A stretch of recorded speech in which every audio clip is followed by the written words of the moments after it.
ధూళినైన నన్ను దూతగా నిలిపావు, ఎన్నిక లేని నన్ను ఏలికగా చేశావు.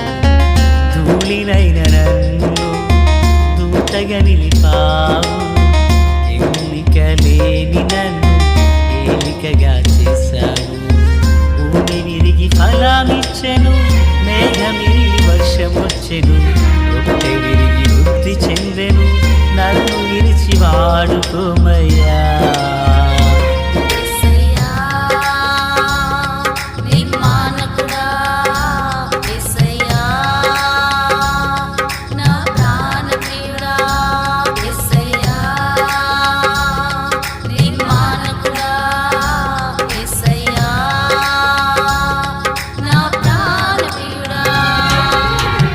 ధూళినైన నన్ను దూతగా నిలిపావు, ఎన్నిక లేని నన్ను ఏలికగా చేశావు.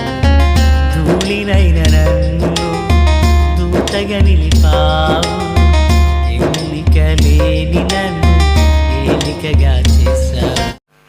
మన ప్రభు అయినటువంటి యేసుక్రీస్తు వారి పరిశుద్ధమైన నామంలో తండ్రి అయిన దేవాది దేవునికి నిత్యము స్తుతియు స్తోత్రములు, మహిమయు ఘనతయు ప్రభావములు యుగయుగములు ప్రభునకే చెల్లునుగాక.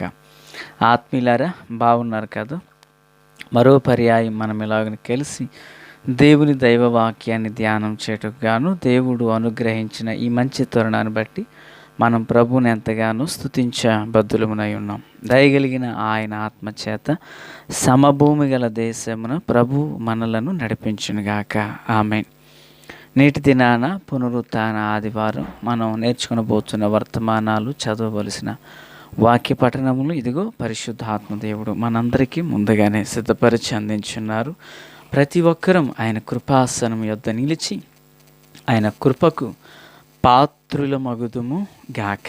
ఆమేన్. నేటి దిన వాక్య ధ్యానమై ఆదికాండము 43వ అధ్యాయము ప్రియులారా, మరి 13 నుండి 14 ఈ వచనాలను మనము ధ్యానం చేయబోతున్నాం. 12, 13, 14 వాక్యం.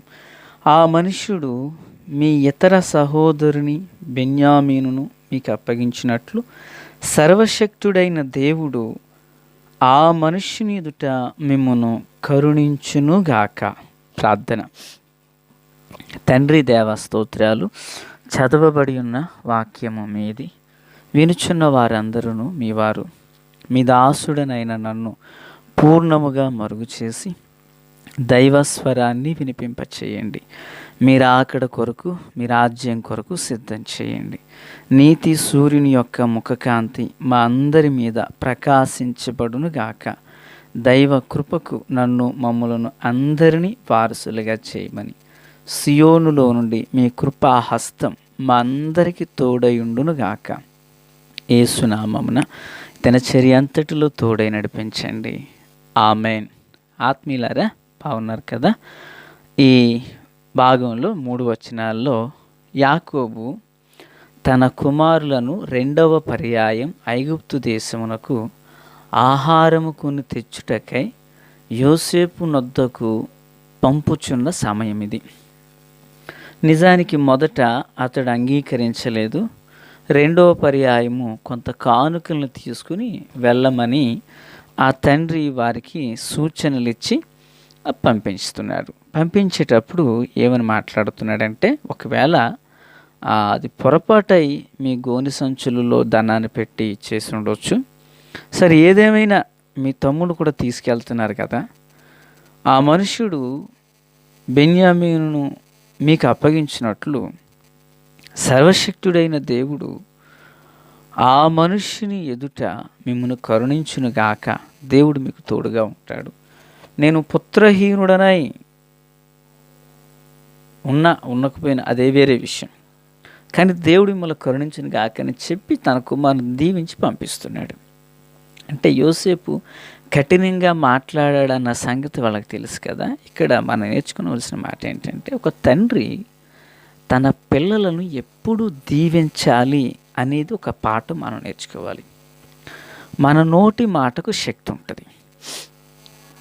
ఎందుకంటే జీవ మరణములు నాలుక వశం.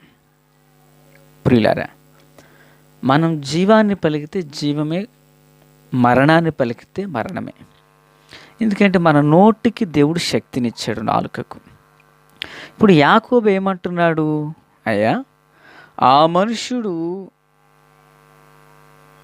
మిమ్మును దేవుని ఎదుట క్షమించండి, దేవుడు ఆ మనుష్యుని ఎదుట మిమ్మును కరుణించునుగాక. మీరు ఆ మనిషి ఎదుట నిలబడతారు కదా, నిలబడినప్పుడు దేవుని దయ మీ మీద ఉండాలా. ఆ మనుషుడు మిమ్మల్ని కనికరిస్తాడు. దేవుని దయ లేకపోతే ఏముంది, దేవుని కనికరం లేకపోతే ఏముంది అంటూ ఇతడు మాట్లాడుతూ వచ్చాడు. ఆత్మీయులారా, క్రీస్తునందు నాకు అత్యంత సన్నిహితులారా, జీవము కలిగిన దేవుని పిల్లలుగా ఈ సందర్భాన్ని మనం కొంచెం ధ్యానపూర్వకంగా ఉందాం. ఇప్పుడు యాకోబు విశ్వాసంతో మాట పలుకుతున్నాడు. దేవుడు ఆ మనుషుని ఎదుటి మిమ్మల్ని కరుణించును గాక అంట ఒకటి. 2, తన కుమారులను ఆశీర్వదిస్తున్నాడు. 3, మానవ స్వభావం ఒకవేళ ఇలా జరగాలని ఉంటే ఇక దేవుని చిత్తం, నేను అలాగవుతాను అంటాడు.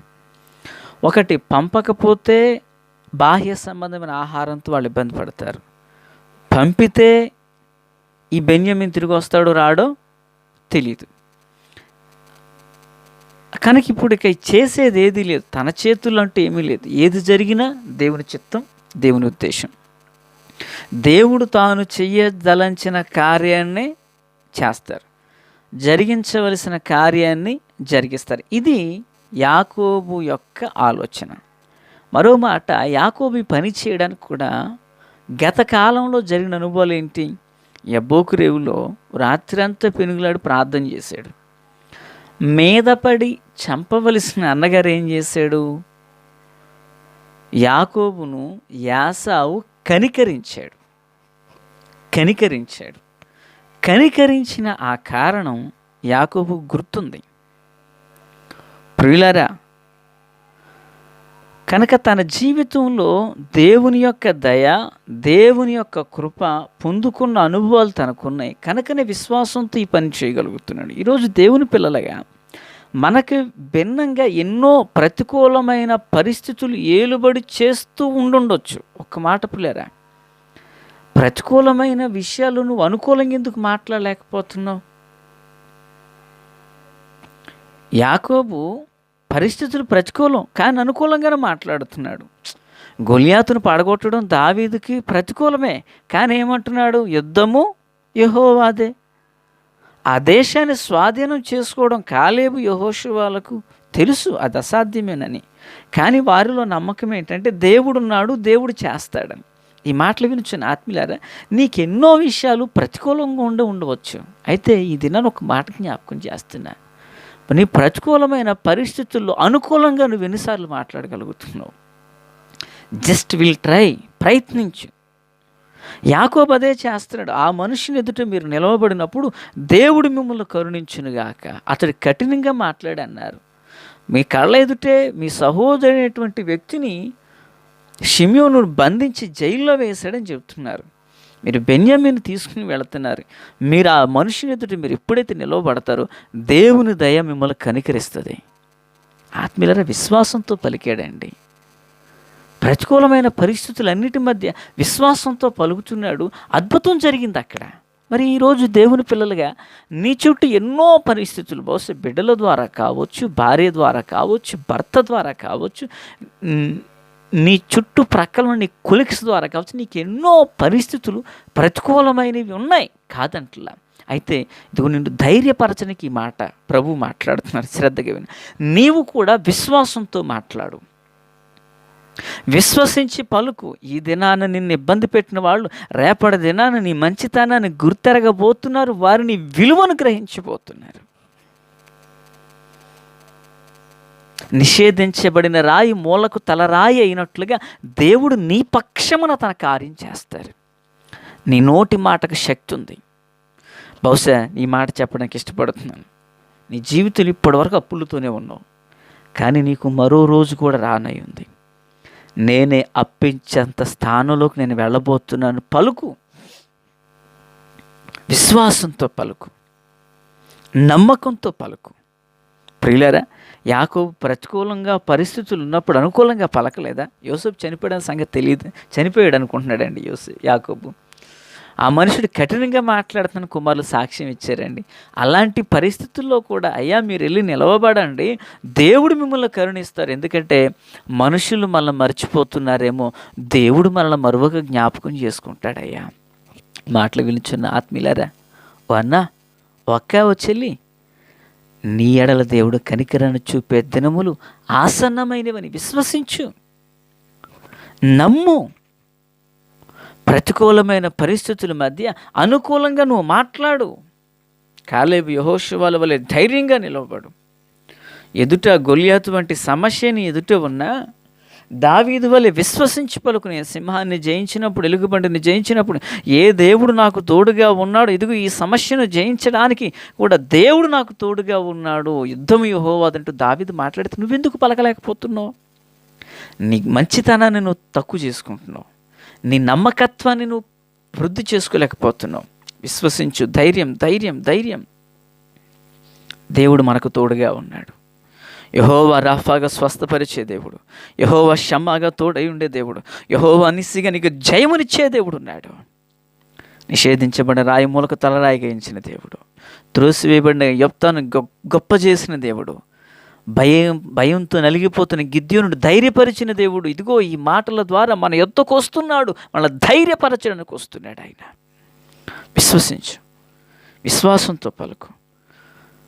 యాకోబు ఏ మాట అయితే పలికాడో 48:3 వెళితే పిల్లలు అద్భుతంగా ఆ యోసేపు వాళ్ళ మీద కనికరాన్ని చూపాడు, వాళ్ళతో కలిసి భోజనం చేశాడు. నేనే మీ తమ్ముడిని అంటూ చెప్పాడు. ఇక మీదట మీకు దుఃఖపడొద్దు, ఇలా జరుగుతుందని దేవుడు గ్రహించి దేవుడు ముందుగా నన్ను పంపాడు. తండ్రిని, మన ఇంటి వారందరిని పోషించడానికి దేవుడు నీ చోటుకి నడిపించాడు. మీరు నాకు కీడు చేశారు కానీ దేవుడు నాకు మేలు చేశాడంటూ అద్భుతమైన సాక్ష్యం ఇచ్చాడండి. పిల్లరా, ఈరోజు నువ్వు అనుభవించుచున్న కీడు కూడా ఆత్మీయులారా, ఒకరోజు నీకు మేలుకే దేవుడు దాన్ని మలచాడు. ఒకరోజు నీకు మేలుకరంగానే దేవుడు దాన్ని మలచిపోతున్నాడు. విశ్వసించు, నమ్మకంతో ఉండు, నీ విశ్వాసాన్ని పదునుపెట్టు. ఎందుకో తెలుసా? మనం ఆరాధన చేయుచున్న దేవుడు సర్వశక్తి కలిగిన దేవుడు. He's the L Shaddai our life. మన జీవితంలో ఆయన సర్వశక్తి కలిగిన దేవుడై ఉన్నాడు. విశ్వసించు. ప్రార్థన. ప్రేమగల తండ్రి, కృపగల దేవా, స్తోత్రం. వాక్యం అందరూ హృదయాల్లో ఫలభరితం చేసి మేలుతో నింపి నడిపించి మహిమ పొంది కార్యములు సఫలం చేయండి.